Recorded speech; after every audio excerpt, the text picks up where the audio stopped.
Hello, everyone. Thank you so much for joining us. I'm Chris Pace with Netacea, and I'll be chairing this panel discussion on bot legislation and the ethical grey area. I'm delighted to be joined by Forrester analyst Sandy Carielli, Netacea CPO Andy Still, and Netacea's principal security researcher Cyril Noel-Tago.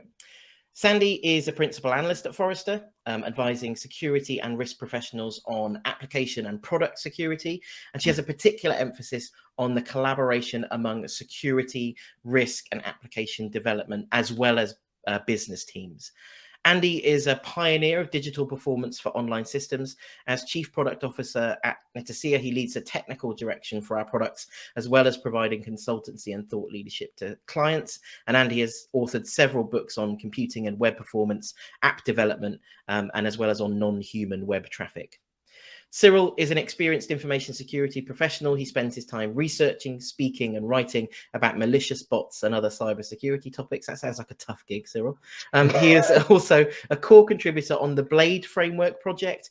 We will cover a bit about the Blade later, but I would encourage you, maybe don't go off and Google it now because you need to listen to us. But if you want to know more about bots and business logic attacks, the Blade framework is an extremely useful place to start.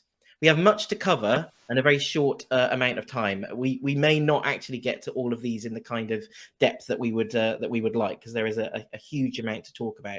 There won't be presentations as such. We've got some slides that we'll be sharing, but mostly this will form a sort of free-for-all conversation. Hopefully we'll have some interesting things in it, and there will be some slides to support that. But these are broadly the things that we're going to cover.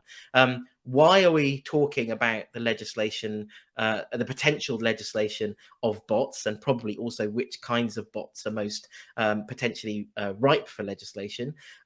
Why are items targets for bots, and why? Is there a case that bots can be used for good? How are bots affecting user experience? And then also, where do APIs and the prevalence of APIs fall into this whole narrative around automated attacks? So those are all the things that we plan to talk about in the next hour or so. We'd also encourage you to ask questions. The system gives you an option to do that, so I would encourage you to use the question pane that you have available to ask any questions that you would like to ask. So I wanted to start with, why is it that particular items are scalped, and what are those items? I know we have a lot of data around this, so I guess, Cyril, you would be the best person to start with this question. But scalper bots are feel like a increasing challenge. What are the items that are most scalped, and why are those the most scalped items?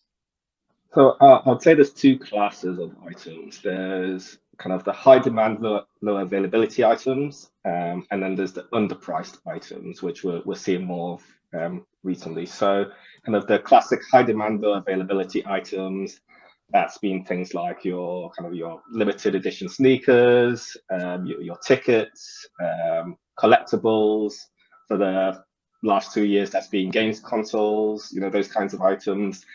There's even been weird items like heated toilet seats we saw briefly. And then you've got your underpriced items, which again can be weird and crazy. I saw one bot advertising, this was 3 days ago, that they'd been able to buy $50,000 worth of standing desks for $0 as well, and bragging that their users' posture would be unmatched. So I feel like all of the slightly weird items that were getting scalped, like standing desks and the heated toilet seats, they all have like a COVID vibe about them, don't they? I've bought a lot of toilet paper. It's been really hard for me to get hold of it. What I now need is a heated toilet. Obviously, I need a heated toilet seat. I'm on my toilet a lot in my home during lockdown. I must have a heated toilet seat. And then the standing desk is kind of obvious. It's like a work from home. It's like a work from home thing. It's almost like COVID demand, driving up the need for some of this stuff. Right, and I mean, and the standing desk one, that was 3 days ago, so it wasn't even a COVID related thing. It was primarily because they've been underpriced. They were available for $0, and these freebie bots basically look at anything which has a certain discount on it. Obviously, if something's free, then that's even better, and purchase those. So those can be quite difficult to identify, because all of a sudden, let's say you misprice something and bang, inventory's gone. And so what are some of the, let's say, the most currently scalped items? What do we see as being the most very popular? So at the moment, most very popular, I would say, are sneakers. So we've had, for example, the Tiffany & Co. Collaboration with Nike just a few days ago, where these were taken by scalper bots. These were taken by raffle bots, actually, so slightly different, because these days a lot of companies are turning to raffles to try and make it fairer for their customers to try and deal with scalping. But bots are going to try and get past any kind of thing you put in place, and they're quite good at doing raffles as well. So yeah, bots went after these, and these are now being sold for astronomical figures on the the secondary market, like £26,000 there, when the RRP was less than 400. So actually, what you're describing here is kind of double bot, isn't it? It's like bot that obviously creates an account. It's an account creation bot, and then bot enters the raffle. So therefore, the bot gives itself the bots give themselves an unfair advantage of being able to get the goods, because there's more bots than there are people potentially, right? Exactly. So first, all the bot needed to do was be quicker to the checkout process. That was kind of your traditional scalper bots. And then once they started doing raffles, it was like, okay, it doesn't matter how quick you are, you just need an entry. How can you get more entries? Well, you need more accounts. And what's really good at doing mass account creation, any repetitive task, well, bots are great at doing that as well. So, yeah. So Sandy, I'd ask a question on this in the context of, let's say, Tiffany and Nike as a business. They could say, well, it doesn't really matter, does it? Like, we sold 1,800 pairs of sneakers at the retail price. Why does it matter whether there's resale? Is that maybe why this isn't seen as such a big problem? Maybe why it's not illegal? You raise a really good question, Chris. Why should retailers care about this? And from one perspective, you might say, well, we sold out all our inventory. That's awesome. Great. The problem is, if you sell out a huge amount of your inventory to bots, you have a lot of really angry, frustrated human customers who are not going to buy into the next thing. And you're going to start, draining customers that way. The other part of this is that if your customers aren't able to buy the latest pair of sneakers, that means they're also not buying other peripherals. Maybe they're not buying a second pair of sneakers. Maybe they're not buying socks. Maybe they're not buying leisure wear that's also available. If you have humans that are buying in, they're often buying those things. Bots just buy the sneakers. You go back to gaming consoles, which Cyril mentioned have been a very popular item. The bots are buying the consoles, but they're not buying additional controllers. They're not buying games. So if you are selling a large amount of your inventory to bots, you're actually losing sales on some of the peripherals that are associated with that.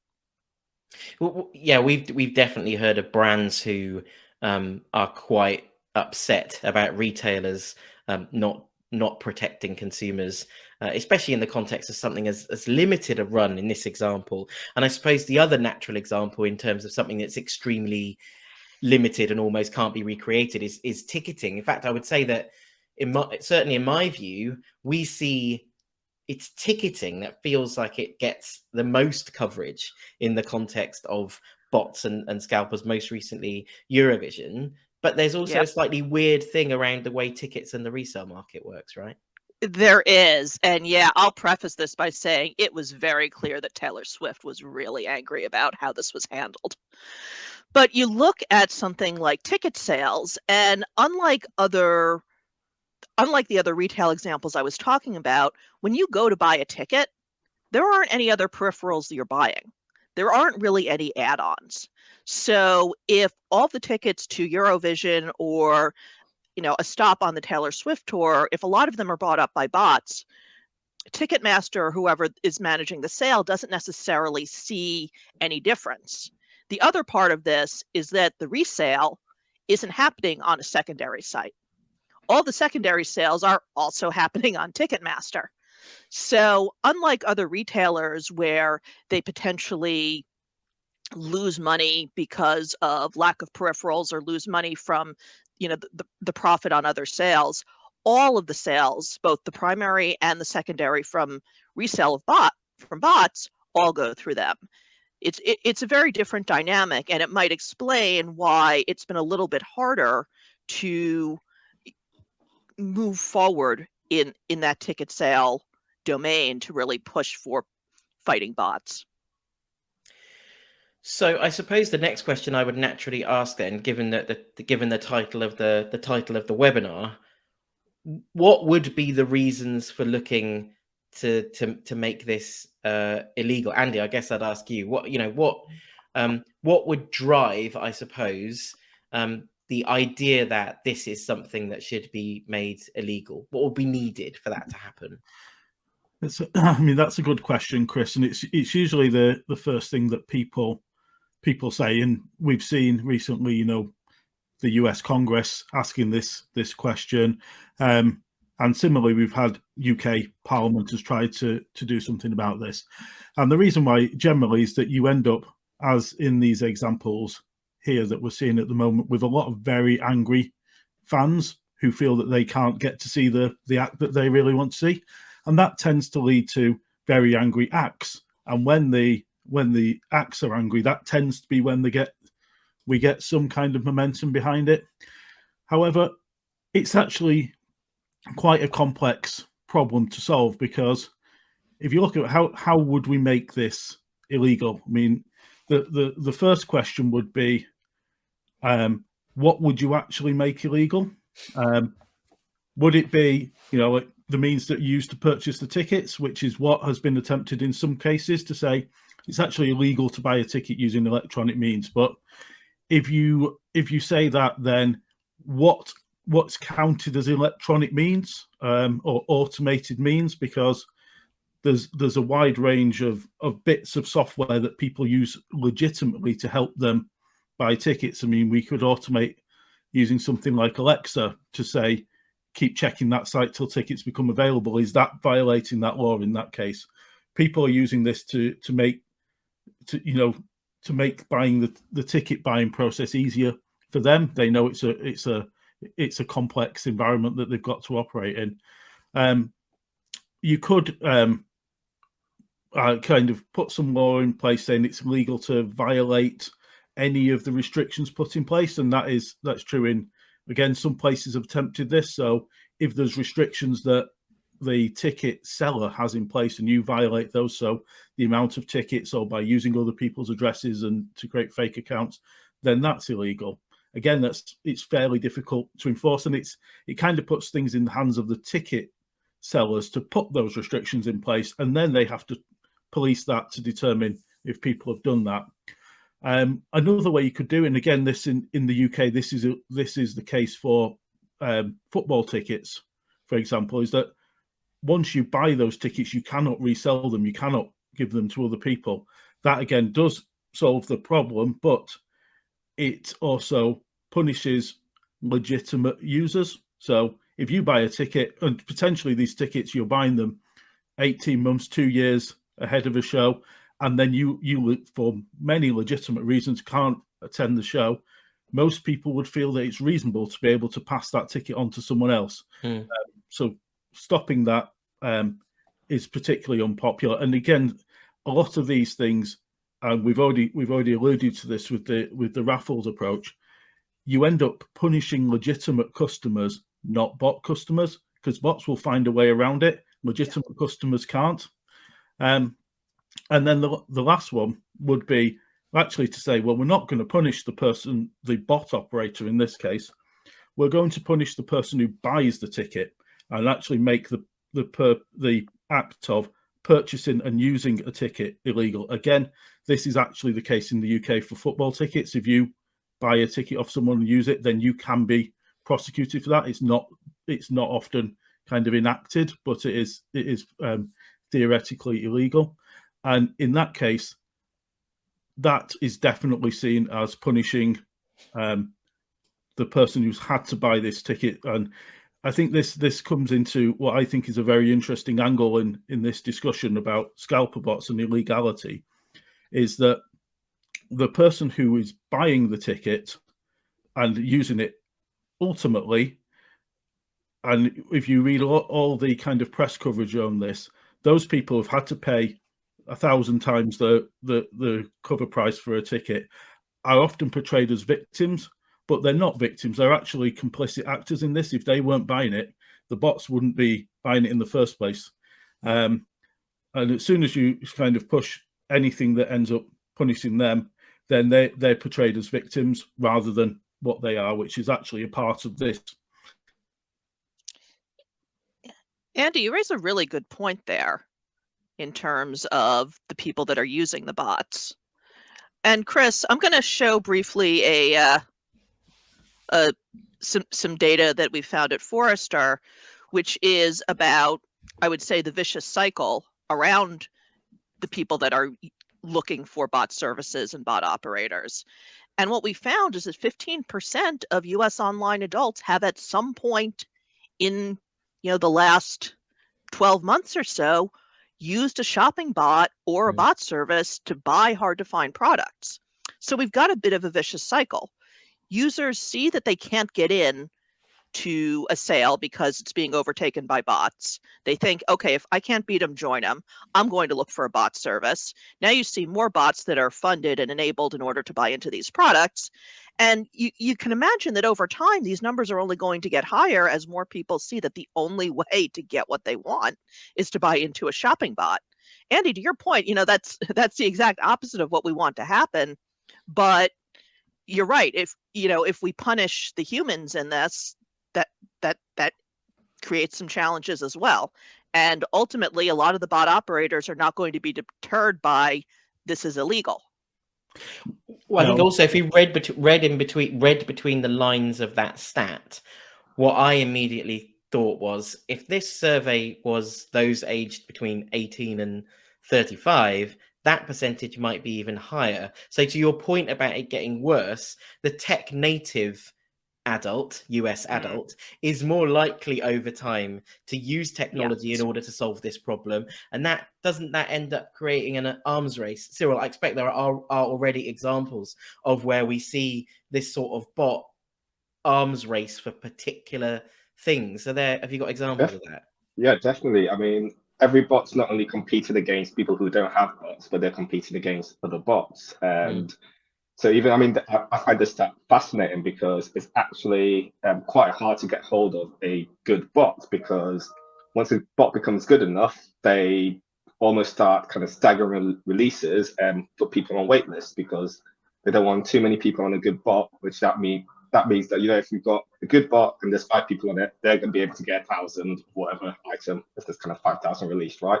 Once you have 50 people in it, they're only going to be able to get 100 because there's less inventory available per person. So the good bots are going to try and stagger who can actually access them.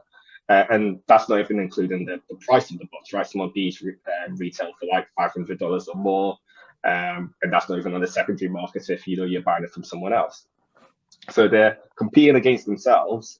And this means that people are either doing group buys where like you get a whole community who just buys one bot and kind of using that themselves.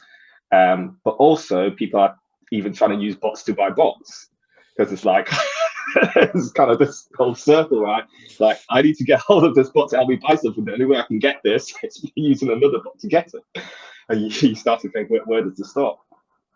But just to kind of something Sandy mentioned earlier around kind of if you can't beat them, join them. One of the things we saw last May with the big US baby formula shortage was people using bots to kind of buy baby formula.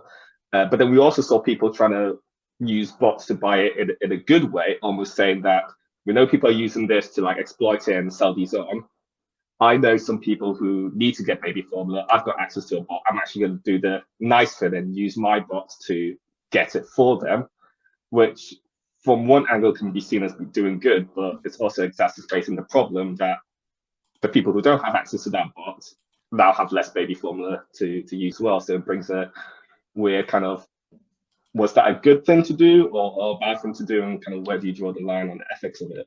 Well, this is exactly what makes it a grey area, isn't it? It's the application of the technology to be able to scale. And I mean, we could drift right into the whole AI narrative now, but actually it's the idea of scaling and automating something that is designed for a single human to use to lots of people at once, actually could be used for good, but also in a lot of examples is being used for not so good. And that is what that's what turns it into a grey area, I think, isn't it?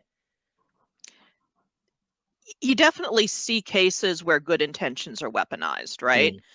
During the height of, COVID vaccine rollouts, you saw a lot of bots that were showing up vaccine availability times.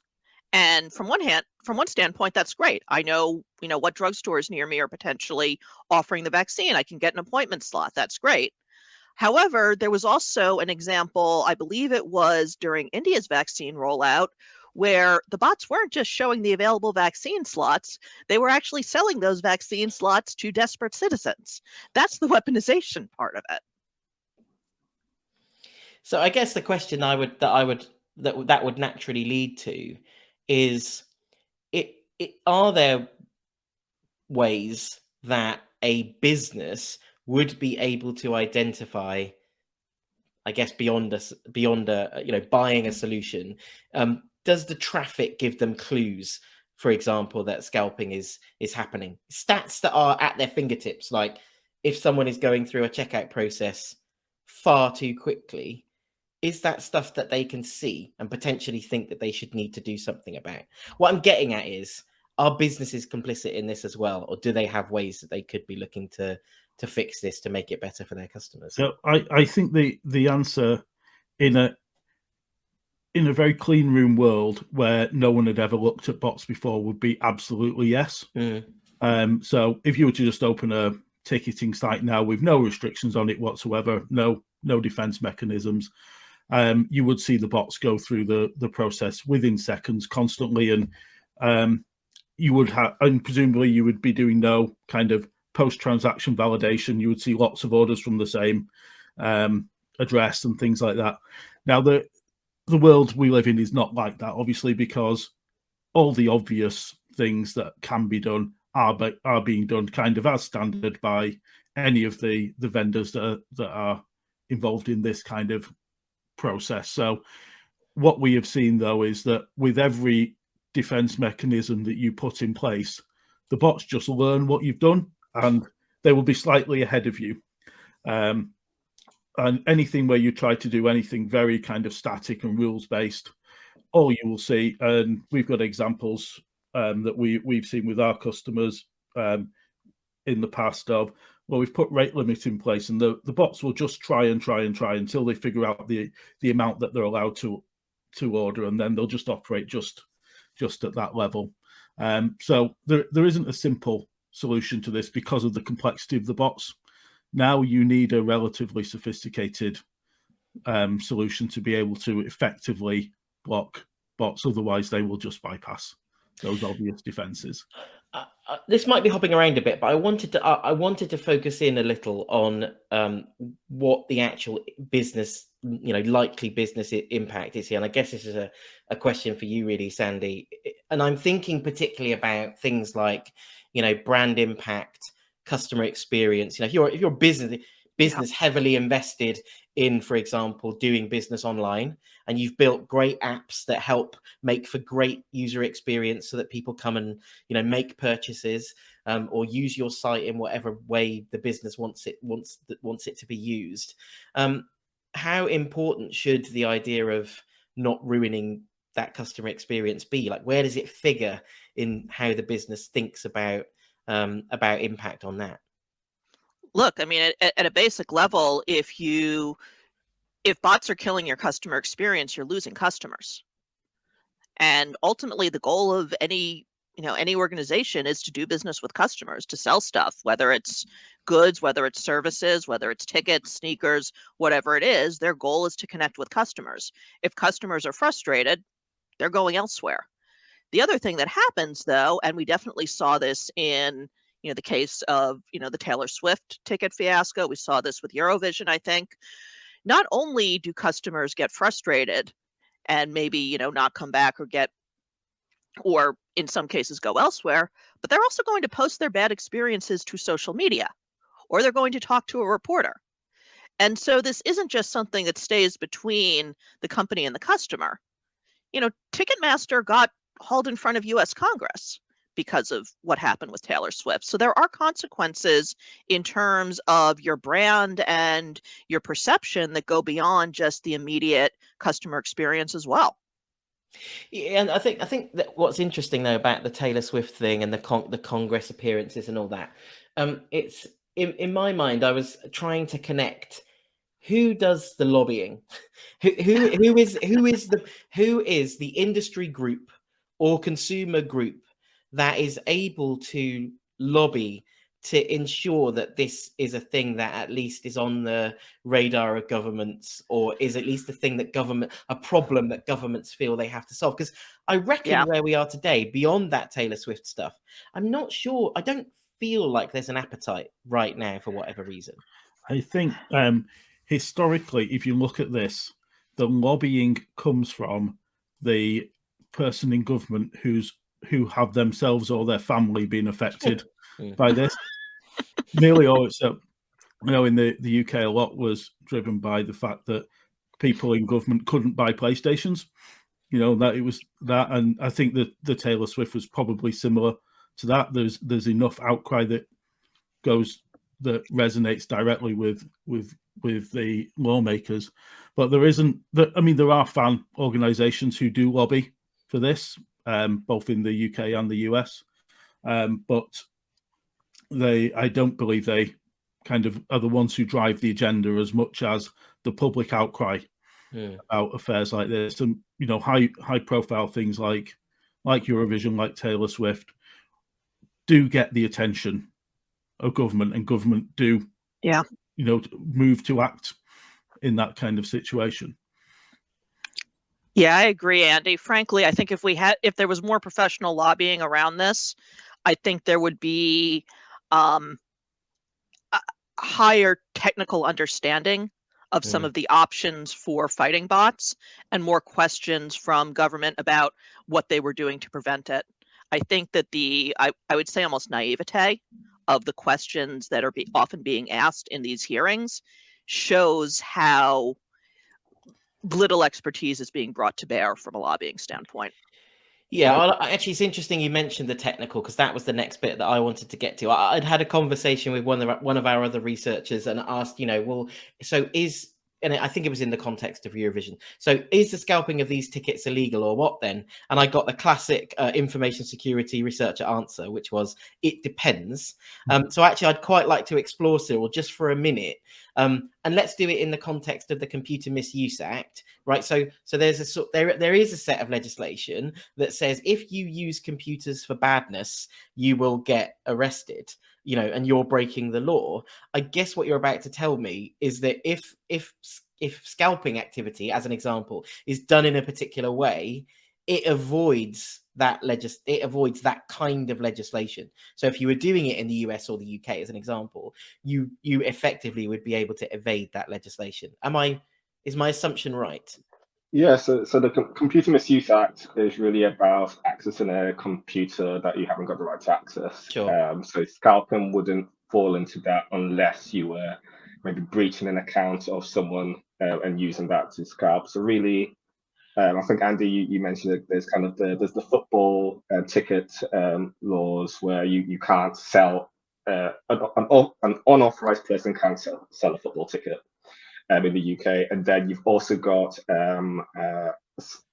some rules around scalping, but that is in terms of if you're trying to buy more, if you're using a bot or automated software to buy more items than the retailer allows, so you're breaching the limit of items, that's illegal.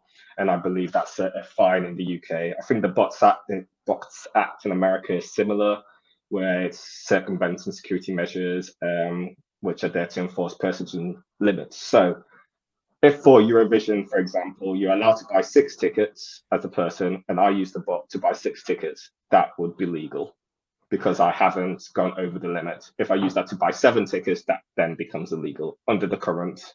But you know the question legislation. I'm going to ask next. How would you know whether someone has done that then?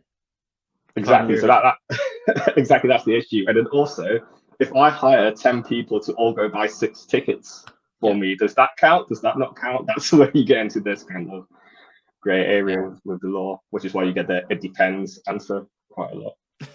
Because there's quite a lot of moving parts in terms of how you run what we would call an attack.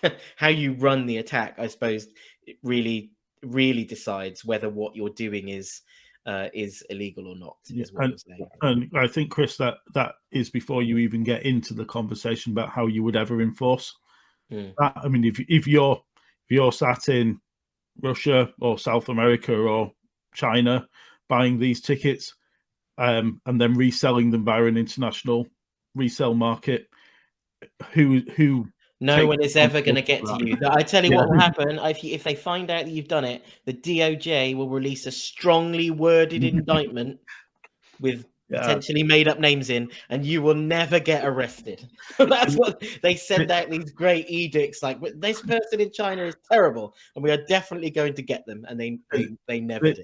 And I'm sure China will extradite that person to us. Yeah, no problem. They'd be right on it. They'd be yeah. See, and then this is why you end up with the only effective means of implementing any of these laws being to punish the people using the tickets. So and they do that. I guess the aim would be to drive down demand for the tickets because no one will use them. I think in the terms of, if we look in the UK, the Football Resale Act has been relatively effective. It has taken away that formal market for the resale of football tickets because the secondary sites won't sell them because they know it's illegal, and it's fairly clear cut that is illegal. But I get the impression that the legislation has to be very specific to the nature of the scalping in order for it to actually be able to work. And so then that means it's never really going to work, is it, at scale? It requires the active involvement of the football clubs themselves to do it. And for that, they're relatively keen on doing that because they don't want away fans in their home fans and trouble being caused like that. But it does leave you with that big problem of, if you've legitimately bought a ticket and you want to allow someone else to use it, most people would expect that to be allowed. And it seems reasonable. And I think as soon as you get to the point where legislation seems unreasonable, then that is probably not good legislation. That's not where governments generally want to go with what they're legislating. So to go back to Sandy's point about if you can't beat them, join them, and I'm really interested to get into how easy is this to do. I have a little looping video that I'm just going to share. There is a bit of background noise on it, but while we are watching this loop, Cyril, can you just explain what we're actually looking at? Yes, so this is the user interface of a scalper bot, which is purchasing, I believe it was Jordan 1s. It was They're definitely Nike trainers. Yeah. So as you can see just from there, each of these sneakers cost 110 euros, and they've spent 500,000 euros on those. And then, so this may be either an individual person or a group, but you can see that they're well funded. The bot is having absolutely no problems purchasing these. And if you can imagine them having even like a 10%, markup on each of those, that's still quite a lot of money they get. I think the other thing to call out from that video, from my point of view, is that this piece of software that is being used here to manage bot activity is essentially an ERP system. This doesn't just buy the sneakers, it buys lots of them, it tracks all the sales, it tracks your stock, and it also tracks your resale. So you can, via this software, you can be distributing these across resale markets and basically automating the whole process of that. So I think this just illustrates just how sophisticated the infrastructure, software, tooling behind Scalper Bots is today. It is as good as any ERP system that you will buy, and it's not just kind of out there on the dark web or anything. This is publicly available software, because of course it's not illegal. So and so I mean, let me make a sweeping statement and let's see how the room responds to the virtual room responds to it. If I was buying ransomware as a service and I was deploying my ransomware to businesses and expecting them to cough up money that they didn't really owe me because I've used a tool to ransomware them, that's one example. That's one scenario. If I have bought a load of trainers and meant that those trainers are now, and I'm someone who really wants those trainers, and they're now only available on a resale site at a markup of 320%, isn't that 320% markup a ransom? Aren't I effectively being ransomed for an item that is so scarce that I would have to go through the resale? I mean, I feel I'm definitely being conned, that's for sure. But if I really wanted them, am I being ransomed? I think that the difference to that, in my mind, is you want it, you're not required. Being forced to, I'm not being forced to do it. You know, and it's the same with tickets. What if I really want it? If your favorite band are only playing one show in the year, possibly their last show, and you really want to go to that, it isn't fair that you should have to. Someone is pay, is demanding that you pay a lot more than you should have to, and they're keeping the difference. It clearly isn't fair, and it clearly isn't right. But it's not. I wouldn't quite categorize it as ransomware, because I think it's still your choice. It's a choice to make, isn't it? I think the way you can look at this, Chris, is contrast the denial of happiness versus the intent of harm. Ransomware is the intent of harm. Yeah, those. I suppose I'm old enough to think that those two are pretty close together at this stage in my life. But yeah, I think you're almost certainly right. I guess the other question that I would naturally ask is, how accessible is this kind of stuff? This is a question for Cyril, I guess. How accessible is it? And I'm assuming that in the context, particularly of the world of sneakers, actually, we're are we arriving at a point where if you don't have this, you're probably going to miss out? Yeah, so I guess I'll answer this for sneakers, also for tickets, because it's interesting to draw the parallels, because one of them is illegal and to some degree and one is completely legal. So for sneakers, these bots, their creators are advertising almost daily, look how good our bot is, trying to get people to buy it. Because if I develop a bot, I'm charging them for a license, like a monthly fee for a license, so I make money having people use the bot. How easy is it to get? If you haven't got a bot, it's quite hard to get one, but once you're in that ecosystem, it's quite easy to continue. You can kind of trade bots, and there's a whole community there. For ticket bots, it's a lot more underground, because there is this air of illegality about it. It still happens. We've seen with kind of Taylor Swift and stuff that they definitely still happen, but they are not advertised as widely. Kind of the bots themselves, like the tickets are advertised once they've been bought and they're being sold, but kind of the means of getting them is not as advertised.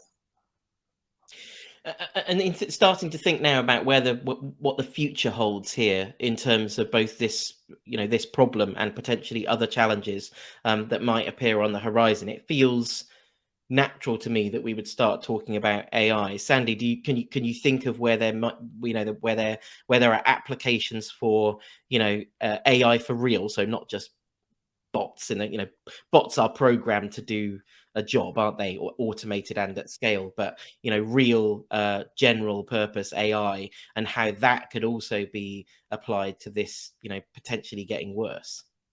Well, I think, Chris, we're already seeing it to some degree, because the most sophisticated bots are using some amount of AI in order to learn human behavior, impersonate human behavior, and not look like bots. And I think it was Andy earlier who said there's this constant game of one-upsmanship with bots. They're constantly learning, they're constantly evolving. That evolution, as we're seeing with some of the AI platforms that are out there accessible to the public now to play with, like ChatGPT, that evolution of learning is a huge crux of AI. And you're going to see that as the bots continue to get more sophisticated. So honestly, and Cyril, I'd be curious what you think. I think to some extent we're already there. Yeah, definitely. I mean, one of the main ways bots use AI at the moment is capture. So it used to be historically, I mean, bots have always been able to get past capture, but historically they'll get a capture, they'll send it to a group of humans to solve it for them and pass it back to the bot. These days, bots just use image classification to find kind of which squares have a traffic light or whatever the capture challenge is and solve that themselves. And then obviously with things like ChatGPT and GPT-4 coming out, these large language models, and there's just so much more accessible AI for bot developers to use. And maybe it won't be ChatGPT itself because, OpenAI are trying to put in kind of frameworks to stop abuse of that, but kind of the underlying technology, if a bot developer can take kind of that kind of machine learning and actually apply that, train that on bots is built, train on defenses that have worked so far, they can create their own chat GPT. Maybe they have a bot GPT, which can actually, help them develop better bots. And, in the near future, we're going to see this skyrocket. And the biggest problem there would be that they are, well, obviously they're learning all the time, so they're able to continually retool, but also they don't give up, do they? They don't get tired out. If they're running an attack and they're continually retooling, they'll just keep going, I assume, up to a point. So I want to throw a caution out on that because, okay, the bots themselves may not get tired, but at the end of the day, somewhere in the chain, there is a human behind the bot. And there is a human that is looking at the cost of that bot operating. Of course, and looking at their wallet running down as the bot continues to try new things. And if they are not successful, maybe the bot is still raring to go. Sure, human may want to turn it off. Yeah. So their business model does kind of rely on them effectively using their compute power and the cost of that compute power in a way that makes sense. Otherwise, what's the point? They're not going to gain anything, are they? If it costs me $300 to buy a $100 pair of shoes that I can sell for $299.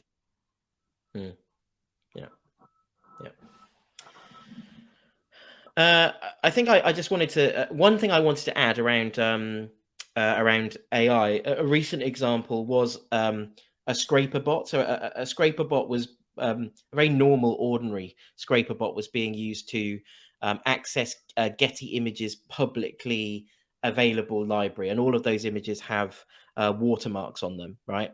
And what they were doing was they were scraping all that entire library, and then they were using AI to remove the watermarks and then recreate the images so that they were different enough that they would look like the Getty image but not be the Getty image. And oddly enough, Getty Images felt that this might have been a misuse of their intellectual property and decided to sue that company for, actually it's a crazy amount of money, it's like $1 trillion or something. But it led to a question around, so we've talked a lot about goods, we've talked a lot, we've talked about tickets, we've talked about sneakers, we've probably touched on PS5s, peripherals, all that kind of stuff. But I think there's a whole thing around intellectual property. And should we consider whether that might also need to be a thing that has some legislation around it? Like if I'm just going to access information that belongs to Getty and decide to do something with it that I could potentially profit from, is that a problem that needs to be fixed, or is that just evolution of technology? Again, we've seen discussion of this quite a lot over the years around people like LinkedIn, for example. Their information is all they have. That's their business, and they have tried in the past to put stop companies using that information by scraping. And the traditional kind of legislative position was that if you can gain that information by sitting there manually and reading it and noting it down, then that is not actually stealing that information. Now, obviously, the world changes when you can look at every page on LinkedIn within, minutes, and then you can pull all that information into an ML engine and start doing all sorts of things with it. So I think that is something that we will have to see change on. And I think the Chat GPT example is a very good one of that, in that takes information that other people have gathered and it amalgamates it with other sources of information and portrays it as its own almost opinion. And there's still a journey we need to go on to determine whether or not it should be crediting where it gets that information from. If it changes the opinion of what someone said, should it be crediting that? And how does that work for sites that, putting that information out is their business? That's what they want. It's taking that information and it's not driving people towards the source of that information. So I think there is a lot of discussion that needs to go on, particularly around that. And then lastly, as we sort of move towards the end, I wanted to explore a little how the sort of the explosion in use of APIs, and I suppose this actually goes directly to data being more, easily accessible. What does this mean for how bots are being used and bot attacks? Cyril, what do we see in terms of what difference APIs make to perhaps traditional websites? What's been the change? Well, I guess APIs are really there for machines, right? It's for machines to communicate. If a bot wants to access something, let's take scraping as the example. A bot can either try and render a page, find the elements in the page it wants to gather and scrape that.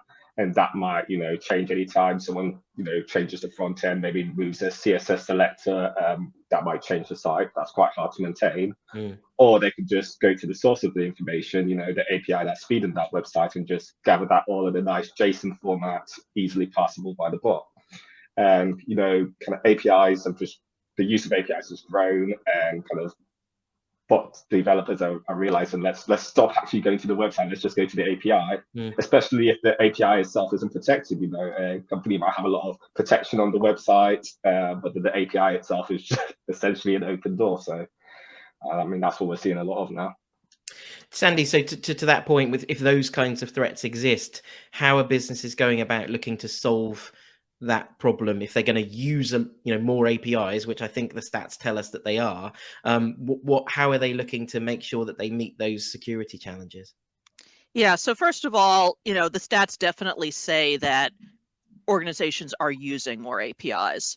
Again, talking to developers within, as part of our Forrester surveys, 31% of our dev respondents said their firms have public-facing APIs, and 35% say that their orgs have B2B APIs. And those numbers have grown year over year. So, on the one hand, there is, the technical solutions on the bot protection side, and most bot protection tools these days not only handle your traditional monolithic applications, they handle APIs because, frankly, they have to. Applications are built out of APIs. So while APIs are a different architectural approach, if you're protecting your application, you have to look holistically at the APIs. And we have seen examples of API-based bot attacks. There was an incident a couple of years ago, going back to LinkedIn, with a lot of public information scraped, and it was through an API.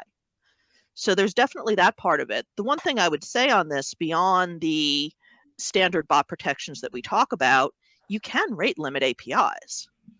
And if you haven't rate limited APIs, you're opening yourself up to more of that mass scale type of attack. So understand what your APIs are doing, and if it makes sense to rate limit them to help control things as well, that's an option.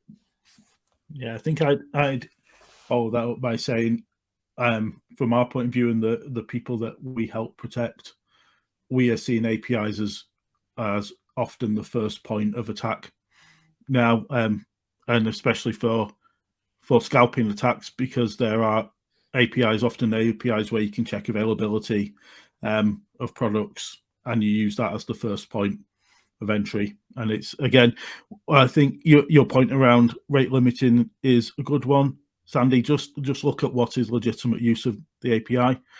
It won't solve all your problems, but putting some basic protection around there will help. And if you can look at what APIs are used earlier in the kill chain, so as I said, rather than just needing to protect the checkout APIs, for example, if people are using stock checking APIs or inventory APIs to see availability, and that's the point at which the scalpers get in, by protecting those APIs, you can often protect the rest of your system as well.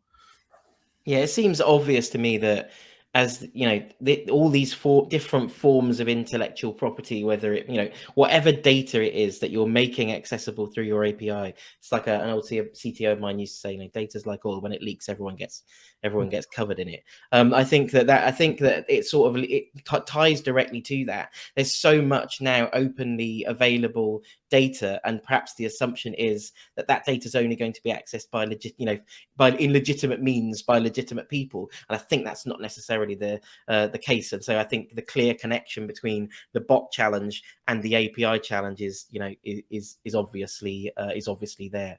Okay, we're at more than 50 minutes, so I'm gonna wrap us up here. It's just left to me to thank Sandy, Cyril, and Andy. It's been a really interesting conversation. Thank you all as well for joining us, and we'll see you next time. Thanks, Chris. Thanks, Chris.